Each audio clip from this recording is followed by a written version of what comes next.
Kung naghahanap ka ng MTB na sobrang sulit na at ayaw mo na mag-upgrade, eto na, yung MTB na maisasuggest ko sa iyo.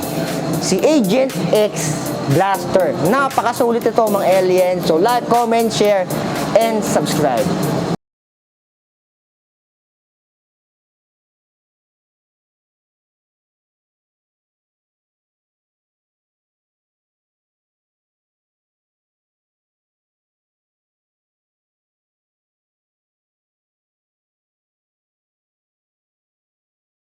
Sobrang sulit na wala ka nang i-upgrade dito. Halos kay Agent X Blaster. So, yung frame nito ay alloy 6061 na yung ginamit. Ang ganda ng frame geometry niya. Nakababa yung kanyang seat stay. Nasa taas yung blaster sa kanyang top tube. Hindi naman ganun kakapal. Yung kanyang down tube, nandito yung mismong brand niya. Agent X, may texture. Magkahalo yung black and parang gray, and may black dito and may white. So parang tatlong kulay yung nilagay dito kay Agent Blaster. Yung kinis nito mas makinis pa sa mga pagmumukha natin. Head tube, top tube, down tube makinis. Sa seat tube ay makinis. Excuse me po.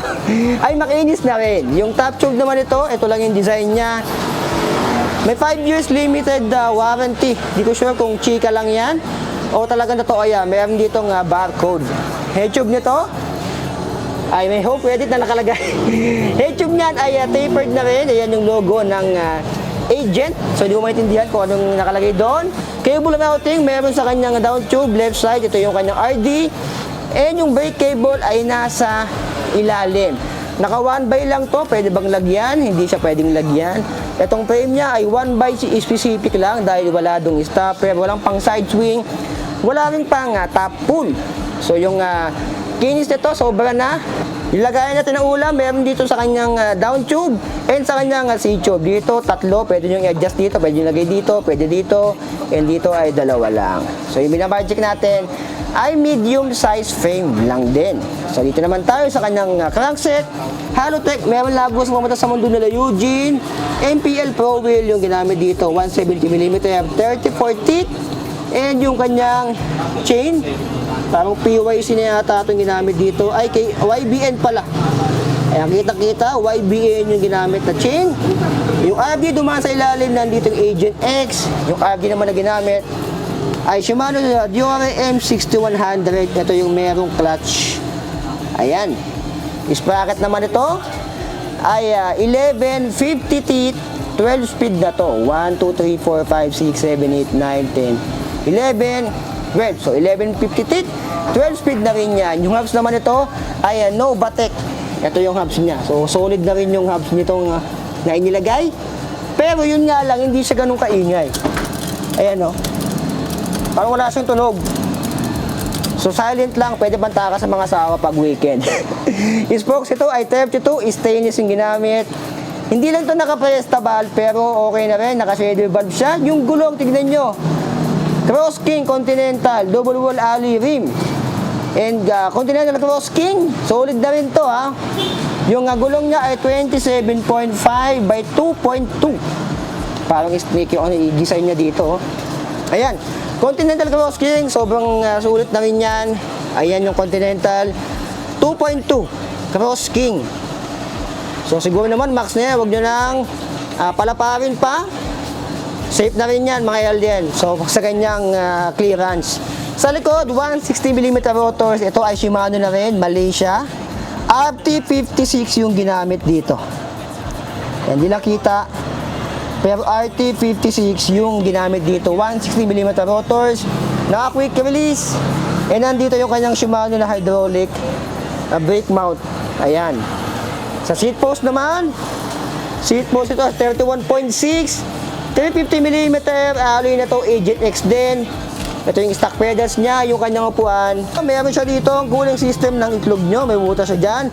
Labasan din ang utot dyan. So, dual purpose. Yung fork naman, ito ay naka-air fork na rin, 80mm. Parang 32 yung size ng stanchion nito. Dito maihipan pag wala na ang hangin, manual. Ayan ang ginamit dito ay Taiwan Yuding. Akala ko Agent X din eh. Ayan, Taiwan Yuding, 80mm, naka-air fork na rin.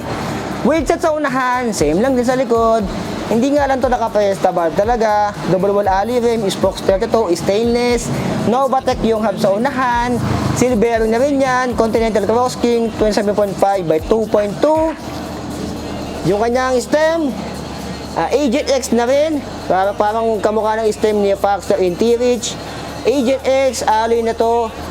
Clamping 31.8, 90mm.